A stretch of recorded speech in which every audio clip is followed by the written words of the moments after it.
ಈಗ ನೇರವಾಗಿ ಫಾಸ್ಟಾಗಿ ಹೇಳ್ಬೇಕು ಅಂದರೆ ಯಾವುದನ್ನು ಕ್ವಿಕ್ಕಾಗಿ ಹೇಳ್ತೀರಾ ವೃಷಭ ರಾಶಿಗೆ ಎಷ್ಟು ಪರ್ಸೆಂಟು ಮೊದಲಿಗೆ ಚೆನ್ನಾಗಿದೆ ಅದನ್ನು ಎಂಡಿಂಗಲ್ಲಿ ಹೇಳಿ. ಇವಾಗ ಮೊದಲಿಗೆ ವೃಷಭ ರಾಶಿ ಟೈಮ್ 2026 ಯಾವ್ಯಾವ ತಿಂಗಳಲ್ಲಿ ಹೇಗಿರುತ್ತೆ, ಯಾವ ಗ್ರಹಗಳು ಹೇಗಿರುತ್ತೆ, ಯಾವ ಗ್ರಹ ವೃಷಭ ರಾಶಿ ಸಪೋರ್ಟ್ ಮಾಡುತ್ತೆ, ಮತ್ತು ಯಾವ ಗ್ರಹದ ಸ್ಟೋನ್ನ ಯೂಸ್ ಮಾಡಬೇಕು, ಯಾವ ಟೆಂಪಲ್ ಅಟೆಂಡ್ ಮಾಡಬೇಕು, ಗ್ರಹಗಳು ಯಾವುದನ್ನು ಟೆಂಪಲ್ ಅಟೆಂಡ್ ಮಾಡಬೇಕು ಹೇಳಿ ಮೇಡಮ್ ಅವರೇ. ವೃಷಭ ರಾಶಿಯವರಿಗೆ ಇವಾಗ ಜನವರಿ 15ನೇ ತಾರೀಕುವರೆಗೂ ಟೈಮ್ ಏನಂತ ಚೆನ್ನಾಗಿಲ್ಲ. 2026 ಸ್ಟಾರ್ಟಿಂಗು ಅವ್ರಿಗೆ ಸ್ವಲ್ಪ ಬ್ಯಾಡ್ ಆಗಿರುತ್ತೆ. 15ರ ನಂತರ ಅವ್ರಿಗೆ ತುಂಬ ಟೈಮ್ ಚೆನ್ನಾಗಿರುತ್ತೆ. ಅದರಲ್ಲೆಲ್ಲ ಒಂದು 5ನೇ ತಿಂಗಳು ಅಂತಂದರೆ ನೆಕ್ಸ್ಟ್ 2026ನೇ ಇಸ್ವಿ 5ನೇ ತಿಂಗಳು ಅಂದರೆ ಮೇ ನಂತರ 1 ತಿಂಗಳು ಅವರು ಎಲ್ಲೋ ಒಂದು ಕಡೆ ಲಾಕ್ ಆಗ್ತಾರೆ ಅಂತ ಹೇಳುತ್ತೆ. ಅದು ಬಿಟ್ಟರೆ ವೃಷಭ ರಾಶಿಯವರಿಗೆ, ಯಾಕಂದರೆ ವೃಷಭ ರಾಶಿಯವರಿಗೆ ತುಂಬ ಟೈಮ್ ಚೆನ್ನಾಗಿರೋದೆ 2026. 2026ರಲ್ಲಿ ಅವರು ಅಂದ್ಕೊಂಡಿದ್ದ ಕೆಲಸ ಕಾರ್ಯ, ಹೊರದೇಶದಲ್ಲಿ ಕೆಲಸ ಆಗಿರ್ಬೋದು, ಅಥವಾ ಇಲ್ಲಿ ಹೊಸ ಕಂಪನಿಗಳನ್ನು ಸ್ಟಾರ್ಟ್ ಮಾಡೋದಾಗಿರ್ಬೋದು. ಸಿನಿಮಾ ರಂಗದವ್ರಿಗಂತೂ ವೃಷಭ ರಾಶಿಯವರಿಗೆ ತುಂಬಾ ಯೋಗ.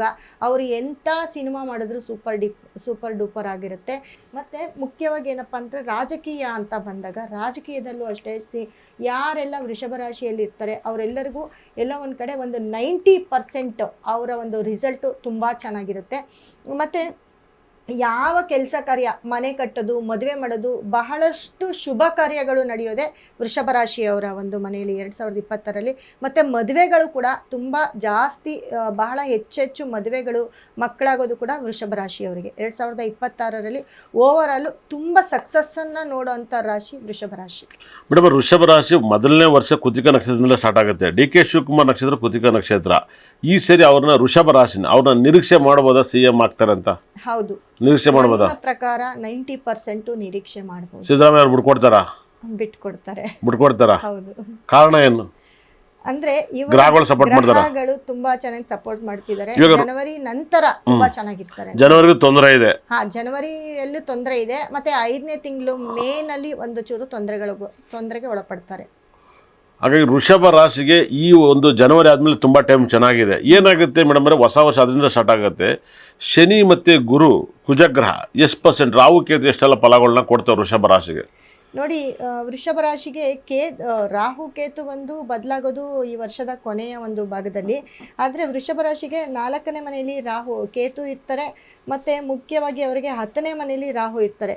ಸೊ ಈ 10ನೇ ಮನೆಯಲ್ಲಿ ರಾಹು, 4ನೇ ಮನೆಯಲ್ಲಿ ಕೇತು, ಎಲ್ಲ ಒಂದು ಕಡೆ ತಾಯಿಯ ಒಂದು ಆರೋಗ್ಯ ಸಮಸ್ಯೆಯನ್ನು ನೋಡ್ಕೊಳ್ಬೇಕಾಗುತ್ತೆ. ಸುಖ ಸ್ಥಾನವನ್ನು ಒಂಚೂರು ಕೆಡಿಸ್ಬೋದು. ಅಂದರೆ ನಿದ್ದೆ ಬರ್ತೀರಾ, ಏನಾದರೂ ಯೋಚನೆ ಮಾಡೋದು ಅದು ಇದು ಇರ್ಬೋದು.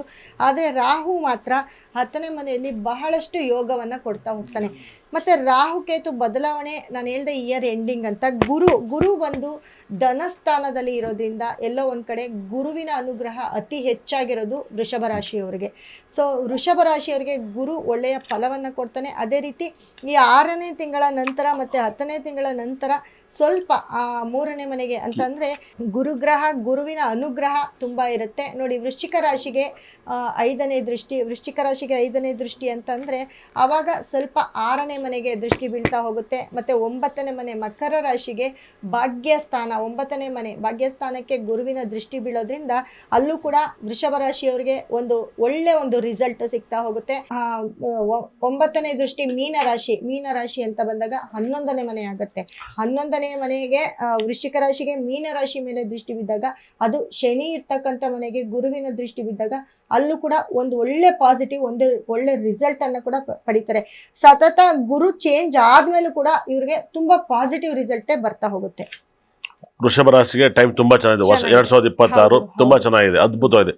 ಎಷ್ಟು ಪರ್ಸೆಂಟ್ ಚೆನ್ನಾಗಿರುತ್ತೆ? ಯಾವ ಟೆಂಪಲ್ ಅಟೆಂಡ್ ಮಾಡಬೇಕು? ನೋಡಿ, ಇವರ ರಾಶಿಯಾಧಿಪತಿ ಶುಕ್ರ ಆಗಿರೋದ್ರಿಂದ ಮೊದಲಿಗೆ ಶುಕ್ರನ ಒಂದು ಟೆಂಪಲ್ಗೆ ಅಟೆಂಡ್ ಮಾಡಿದ್ರೆ ತುಂಬ ಒಳ್ಳೆಯದಾಗುತ್ತೆ. ಮತ್ತು ಶುಕ್ರನಿಗೆ ಸಂಬಂಧಪಟ್ಟಂತಹ ಯಾವುದೇ ಹೆಣ್ಣು ದೇವರಾಗಿರ್ಬೋದು, ಲಕ್ಷ್ಮೀ ಟೆಂಪಲ್ಲು, ಲಕ್ಷ್ಮಿ ಅಂತ ಅಂದರೆ ಇವಾಗ ಅವರ ಗ್ರಾಮ ದೇವತೆ ಅಂತ ಬಂದಾಗ ಅದು ಕಾಳಿ ಸ್ವರೂಪದಲ್ಲಿರ್ತಾರೆ. ಲಕ್ಷ್ಮಿ ಇರ್ತಕ್ಕಂಥ ಯಾವುದೇ ಟೆಂಪಲ್ ಅಟೆಂಡ್ ಮಾಡಿದ್ರು ತುಂಬ ಒಳ್ಳೆ ರಿಸಲ್ಟು ಇವರಿಗೆ ಬರುತ್ತೆ. ವೃಷಭ ರಾಶಿಗೆ ನೀವು ಶುಕ್ರನ ಟೆಂಪಲ್, ಕಂಜನೂರು ಟೆಂಪಲ್ನ ಹೇಳಿದ್ರಿ ಅಲ್ವಾ? ಭಾಳ ವಿಶೇಷ. ಶುಕ್ರನಿಗೆ ಮುತ್ಕದೆಲೆ ಮೊಸರನ್ನ ತುಂಬ ಫೇವ್ರೇಟು, ತುಪ್ಪ ಫೇವ್ರೇಟು. ಅದನ್ನು ಊಟ ಮಾಡೋದ್ರಿಂದ, ಅದನ್ನು ದಾನ ಮಾಡೋದ್ರಿಂದ ಇನ್ನೂ ರಾಜಯೋಗ ಬರುತ್ತೆ ಮೇಡಮ್. ಅತಿ ಹೆಚ್ಚು ವೃಷಭ ರಾಶಿಯವರು ಮೊಸರನ್ನ ತಿನ್ನಬೇಕು. ಮೊಸರನ್ನ ತಿಂದಾಗ ಅವರ ಮನೆಯಲ್ಲಿರೋ ಪ್ರಾಬ್ಲಮ್ ಕೂಡ ಕ್ಲಿಯರ್ ಆಗ್ತಾ ಹೋಗುತ್ತೆ. ಮತ್ತು ಮೊಸರನ್ನವನ್ನು ಪ್ರತಿ ಶುಕ್ರವಾರ ಅವರು ದಾನ ಮಾಡಿದ್ರೆ, ಅಂದರೆ ಯಾವುದಾದ್ರೂ ದೇವಸ್ಥಾನಕ್ಕೆ ಹೋಗಿ ಅದು ಪ್ರಸಾದದ ರೂಪದಲ್ಲಿ, ಅದು ಹೆಣ್ಣು ದೇವರ ದೇವಸ್ಥಾನದಲ್ಲಿ ಪ್ರಸಾದದ ರೂಪವಾಗಿ ಕೊಟ್ಟರೆ ತುಂಬ ಪಾಸಿಟಿವನ್ನು ನೋಡ್ತಾ ಹೋಗ್ತಾರೆ. ಮತ್ತು ಅವರು ಅತಿ ಹೆಚ್ಚು ಬಿಳಿ ಬಣ್ಣವನ್ನು ಯೂಸ್ ಮಾಡಿದ್ರೆ ತುಂಬ ಲಕ್ ಜಾಸ್ತಿ ಬರುತ್ತೆ. ಅಂದರೆ ವೈಟ್ ಕಾಸ್ಟ್ಯೂಮ್ಸು ಯಾವಾಗಲೂ ಅವ್ರಿಗೆ ತುಂಬ ಪಾಸಿಟಿವ್ನ ತಂದುಕೊಡ್ತಾ ಹೋಗುತ್ತೆ. ಈ ಬಿಳಿ ತವರ ಶುಕ್ರನಿಗೆ ಭಾಳ ಇಷ್ಟ. ಅದೇ ಥರ ರಾಹು ಬಂದು ದಶಮ ಸ್ಥಾನದಲ್ಲಿದ್ದಾನೆ. ಹಾಗಾಗಿ ಉದ್ದಿನೊಡೆ ಮಸ್ಸನ್ನು ದಾನ ಕೊಡೋದು ತಿನ್ನೋದ್ರಿಂದ ಏನು ಲಾಭ ಸಿಗುತ್ತೆ ಮೇಡಮ್? ಉದ್ದಿನೊಡೆ ಮಸ್ಸು ಕೂಡ ರಾಹು ಗೌಡ ವೃಷಭ ಲಗ್ನಕ್ಕೆ ಯೋಗಕಾರಕನೇ ಆಗ್ತಾನೆ. ಹೌದು. ಶನಿನೂ ಕೂಡ ಯೋಗಕಾರಕ ಆಗ್ತಾನೆ. 11 10ನೇ ಭಾವದಲ್ಲಿರ್ತಾನೆ. ಇವರೇನಾದ್ರು ಶನಿನ ಎಳ್ಳು ದಾನ ಕೊಡೋದು, ಪುಳಿಯೋಗರೆ ದಾನ ಕೊಡೋದು ಭಾಳ ವಿಶೇಷ. ಮತ್ತು ಉದ್ದಿನೊಡೆನ ಬಂದವರು ಯಾವುದೇ ಗೆಸ್ಟ್ ಬಂದರೂ ಮನೇಲಿ ಉದ್ದಿನೊಡೆ ಮಾಡಿದ್ರು ತುಂಬ ಪಾಸಿಟಿವ್ ಬರುತ್ತಾ?